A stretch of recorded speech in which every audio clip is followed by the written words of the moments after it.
dengan Pak Jur dalam pembelajaran kita di kelas 5, tema 9, subtema 2, pembelajaran yang ke-5.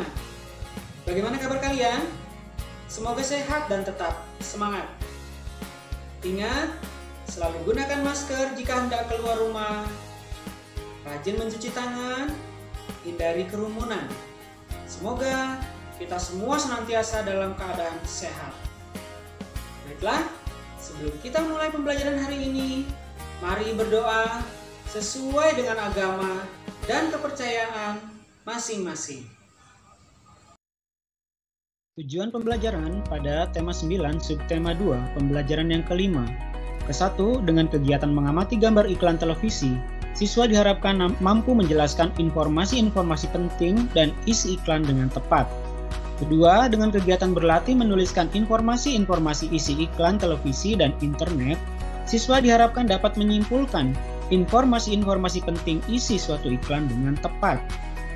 Ketiga, dengan kegiatan mengamati gambar minuman yang merupakan zat campuran homogen dan zat campuran heterogen, siswa dapat mengidentifikasi komponen penyusun zat campuran dan ciri-ciri zat campuran dengan tepat. Dengan kegiatan berdiskusi menentukan contoh jenis campuran, siswa diharapkan dapat mengidentifikasi komponen penyusun zat campuran dan menuliskan sifat atau ciri-ciri zat campuran dengan tepat. Kelima, dengan kegiatan mengamati gambar gerak tari, siswa diharapkan dapat menjelaskan pola lantai gerak tari dengan tepat. Keenam, dengan kegiatan mengamati gambar gerak tari, siswa diharapkan dapat menuliskan bentuk pola lantai tarian dengan tepat. Ketujuh, dengan kegiatan mencoba memperagakan bentuk pola lantai tarian daerah, siswa diharapkan dapat memperagakan pola lantai tarian daerah dengan tepat. Silakan simak buku paket kalian tema 9 subtema 2 pembelajaran yang ke-5. Disajikan sebuah gambar. Perhatikan. Untuk mengisi acara perpisahan dengan kakak kelas 6, Siti, Lani, Dayu, Udin, Edo, dan Beni akan menampilkan karya tari. Mereka semangat dan giat berlatih.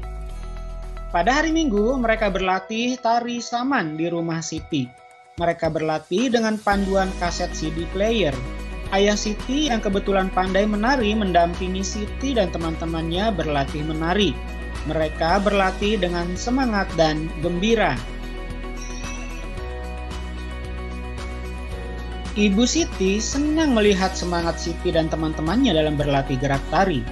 Ibu Siti menyiapkan minuman dan hidangan untuk Siti dan teman-temannya. Siti dan teman-temannya beristirahat berlatih menari sambil menonton televisi. Kebetulan mereka melihat iklan sebuah produk vitamin yang berlatar belakang tari saman. Berikut ini adalah iklan televisi yang dilihat Siti dan teman-temannya. Perhatikan iklan televisi yang dilihat Siti dan kawan-kawannya berikut. Iklan yang dilihat Siti dan teman-temannya adalah iklan vitamin untuk kesegaran tubuh. Iklan tersebut memberikan informasi penting tentang vitamin, yaitu untuk kesegaran tubuh supaya lincah dalam bergerak dan beraktivitas. Vitamin juga menjaga metabolisme tubuh. Jadi, dapat disimpulkan bahwa iklan pada gambar mengajak kepada halayak untuk minum vitamin itu. Sekarang mari berlatih. Iklan televisi merupakan iklan elektronik. Selain iklan televisi, iklan elektronik dapat berupa iklan internet dan radio. Perhatikan cuplikan gambar iklan televisi dan internet berikut.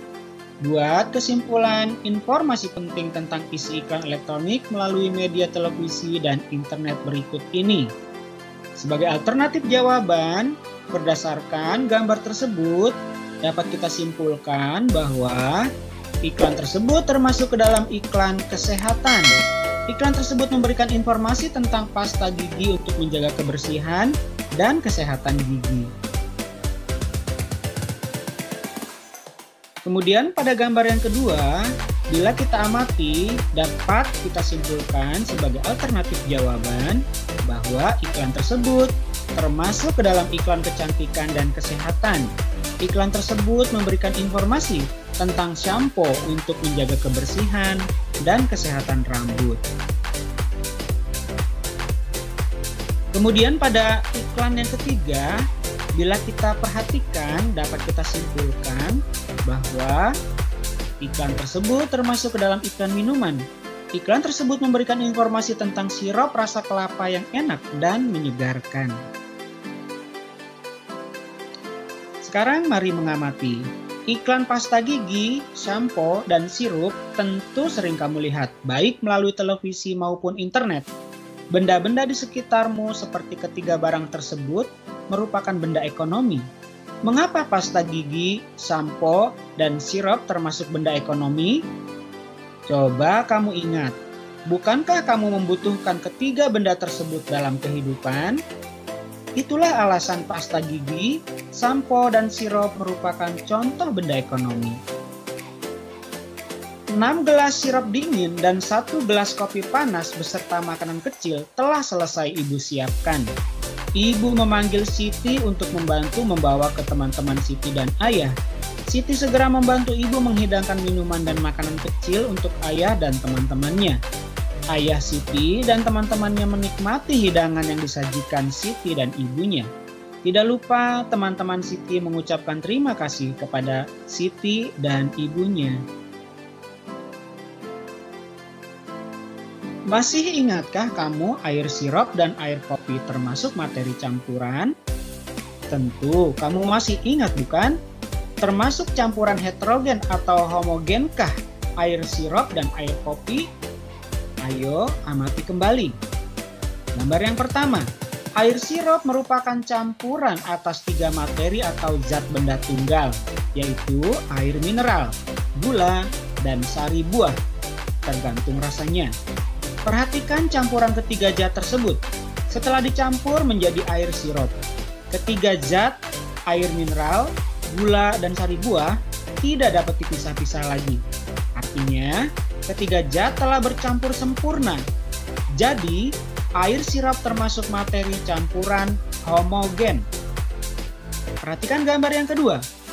Air kopi bubuk merupakan campuran atas 3 materi atau zat benda tunggal, yaitu air mineral, gula, dan serbuk kopi. Perhatikan campuran ketiga zat tersebut. Setelah dicampur menjadi air kopi, antara air dan kopi masih bisa dipisahkan. Bubuk kopi yang sudah tercampur air memisahkan diri di dasar gelas. Artinya, zat-zat penyusun air kopi tidak tercampur sempurna. Jadi, air kopi termasuk materi campuran heterogen. Berdasarkan ciri-ciri campuran, baik campuran homogen maupun campuran heterogen, dapat dibuat kesimpulan sebagai berikut. 1. Campuran tersusun atas 2 atau lebih unsur atau senyawa. Kedua, campuran dapat dipisahkan menjadi zat-zat penyusunnya. Ketiga, perbandingan massa zat-zat penyusunnya tidak tetap. Keempat, sifat campuran sama dengan sifat zat-zat penyusunnya. Nah, sekarang mari berdiskusi. Kamu telah memahami komponen penyusun campuran. Pada dasarnya komponen penyusun campuran bisa berupa campuran unsur dengan unsur, unsur dengan senyawa, dan senyawa dengan senyawa. Pernahkah kamu membuat minuman susu? Ketika membuat minuman susu, kita mencampurkan susu bubuk dengan air panas. Setelah itu diaduk secara merata, sehingga susu bubuk yang awalnya berwujud padat menjadi tidak terlihat. Susu bubuk yang telah bercampur dengan air dinamakan campuran. Jadi, campuran dapat didefinisikan sebagai materi yang terdiri atas 2 jenis zat atau lebih. Sekarang coba kamu tuliskan beberapa jenis campuran. Kamu bebas menentukan jenis campurannya. Selanjutnya, identifikasi komponen penyusun campurannya dan tuliskan pula sifat-sifat atau ciri-ciri campuran tersebut. Diskusikan bersama teman, satu kelompokmu, atau dengan anggota keluargamu. Tuliskan hasil diskusi kelompokmu dalam bentuk tabel seperti contoh berikut ini. Nah, sebagai contoh, yang pertama misalnya air sirup. Komponen penyusun campurannya adalah air mineral, gula, dan sari buah. Kemudian sifat campurannya, yaitu campurannya tersusun atas 2 atau lebih unsur atau senyawa. Untuk yang kedua, kalian bisa lengkapi misalnya air kopi. Kalian bisa lengkapi komponen penyusun campurannya apa saja dan sifat campurannya apa saja. Kemudian kalian cari lagi jenis campuran yang lainnya. Nah, sekarang mari mengamati. Siti dan teman-temannya telah beristirahat cukup. Mereka pun mulai berlatih kembali. Ayah Siti meminta Siti dan teman-temannya berlatih dengan sungguh-sungguh. Siti dan teman-temannya harus melakukan gerakan secara benar dan kompak. Mereka juga memperagakan gerak dengan pola lantai supaya tarian mereka terlihat lebih indah. Berikut gerak-gerak yang mereka lakukan. Perhatikan gerak yang pertama dan gerak yang kedua pada gambar di bawah ini. Kemudian juga pada gerak yang ketiga dan keempat pada gambar berikut ini. Nah, sekarang mari berlatih. Berdasarkan gerak tari yang dilakukan Siti dan teman-teman di atas tadi, sebutkan bentuk pola lantainya. Tuliskan pada kolom berikut. Nah, bila kita amati tadi pada gambar yang pertama, bentuk pola lantai pada gerak tarinya adalah berupa garis lurus vertikal. Sedangkan untuk gambar yang kedua adalah diagonal. Sedangkan untuk gambar yang ketiga, pola lantainya adalah lingkaran. Dan yang keempat adalah garis lurus horizontal. Silakan kalian perhatikan kembali gambarnya. Kedua, bentuklah kelompok terdiri atas 5 orang. Atau kamu bisa minta bantuan anggota keluargamu. Kemudian berlatihlah untuk memperagakan gerak tari di atas. Nah, sekarang mari kita mencoba. Kamu telah memahami 4 pola lantai pada tarian daerah. Ada pola lantai vertikal, horizontal, diagonal, dan garis melengkung. Sekarang coba kamu peragakan keempat pola lantai tersebut. Ikuti dengan gerakan tangan dan kaki. Buat variasi gerakan tangan kaki, tangan, dan kepala. Peragakan secara bergantian. Kamu bisa memperagakannya di depan anggota keluargamu. Mereka bisa membantumu dengan memberimu aba-aba. Kreativitasmu dalam menampilkan gerakan tari akan sangat menentukan penampilanmu. Kamu bisa membuatnya dalam sebuah video rekaman untuk dikirimkan kepada ibu bapak gurumu jika diminta, dan dikirimkan melalui media yang telah ditentukan. Demikianlah pembelajaran kita pada tema 9, subtema 2, pembelajaran yang kelima. Jangan lupa like dan subscribe, nyalakan loncengnya supaya kalian terus mendapat update video-video pembelajaran terbaru lainnya. Sekian, semoga bermanfaat. Salam sehat dan semangat.